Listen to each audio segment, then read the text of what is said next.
This is a presentation given on the biblical dyeing of the Techelet by Rabbi Stephen Roth of the Ptil Techelet organization. It was in Shaare Torah Synagogue, Pittsburgh, Pennsylvania, January 15th, 2012. If you want to be Mekai in the middle, the first thing we're going to do is we're going to add the crushed, the dried and crushed chilazon, dama chilazon. What we do is we let it dry and then we crush it to make it into a powder, into a chemical, into a dye. If anybody wants to take a whiff, okay, one of the things that they discovered was that all the dye houses that produced Techeiles were open air. Okay, for two reasons. A, they needed the sunlight to produce it, and B, if you take a whiff of just this small vial, okay, imagine walking through the Fulton Fish Market, okay, 10 times worse. Okay, I just opened this vial. I've never done this before, by the way.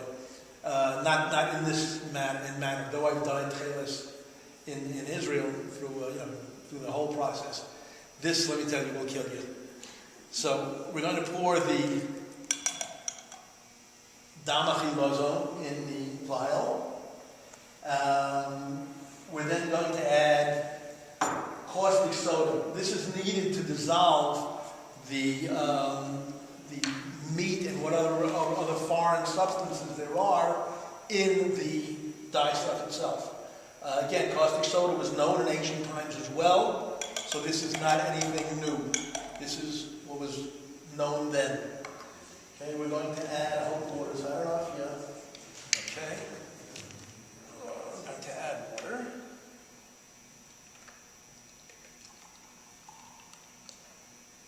And we're going to stir. I hope nobody needs these spoons sometime in the future. We're now going to add some more water. And, whoops, get this in here. This is nasty. The first time I actually dyed Techeiles was in my brother-in-law's backyard when we were just beginning the whole process.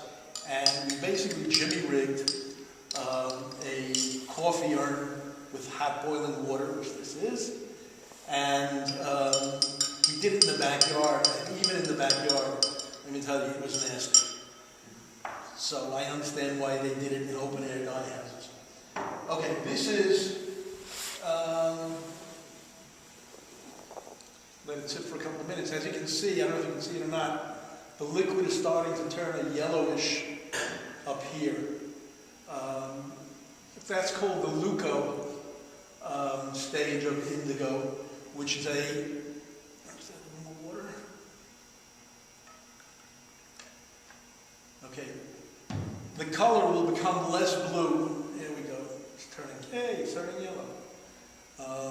Can you see it as being yellow as opposed to the blue? This is called the leuco stage.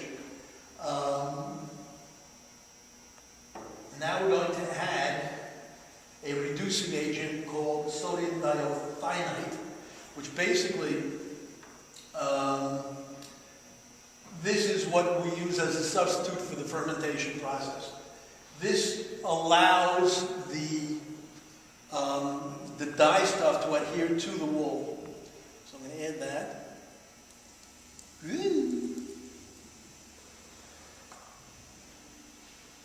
Okay. Oh yeah, look at it go. I'm going to stir it a little more. And now this is also affecting the caustic acid, which is now eliminating all the other garbage that was in the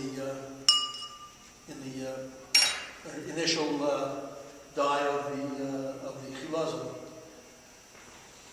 Okay, we're now going to add the last chemical. Gotcha. Okay, the last chemical is it brings down the pH factor of the solution. pH factor in any dyeing process is very important because that basically stabilizes the color. I know for several years we were dyeing fabric down in Mexico, and I used to spend many, many weeks in Mexico City at dye houses. And the problem is that the pH factor in the water in Mexico, which they tell you don't drink the water, that also affects the dyeability of goods, because the pH factor in the water, which basically is controlled by the various garbage in the water and the sewage system goes right into the water in Mexico, okay, which is why you don't drink the water in Mexico, and that affects the pH factor. So this stabilizes the pH factor of the chemicals, of the dye stuff. Okay, somebody would like to just take this glass, take this glass outside. We'll leave it outside for about 5 minutes.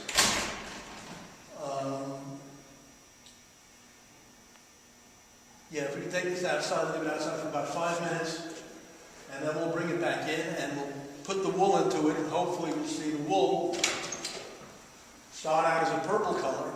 Even though that solution is yellow, okay, the dye, when you put the wool into it, the dye will begin as a purple color, and then will change to blue. One of the things that I, as a dyer, noticed the first time I dyed Techeiles, or I dyed blue wool, was that normally when we dye colors, after the color is set and we do a washdown process, the washdown process will lighten the color. It will take off whatever excess dye stuff there is on the fabric itself, on the yarn itself, and the color will come down. What I noticed when dyeing Techeiles was the more I washed it down, the brighter the color became. Which again, the Gemara tells us this is one of the simonim of Techeiles, that the Techeiles gets brighter as you wash it down. If we were dyeing Techeiles, the shape Techeiles for the mitzvah of tzitzis, we would now say Techeiles, or that the kavana is to dye the wool for Techeiles. So I'm going to put this in here. This is the wool, and we're going to let it sit for a couple of minutes as we continue to talk, and it should start turning colors in a couple of minutes. Yes. Why is the light considered endangered? What is it? Don't know. Can't tell you. Other than they consider it an endangered species, and they, guess what, guys? We have blue. Okay, again, this is done, not perfectly the way we do it, but as you can see, the color is blue. And let's see if I can wash this down at all. Yeah, there we go.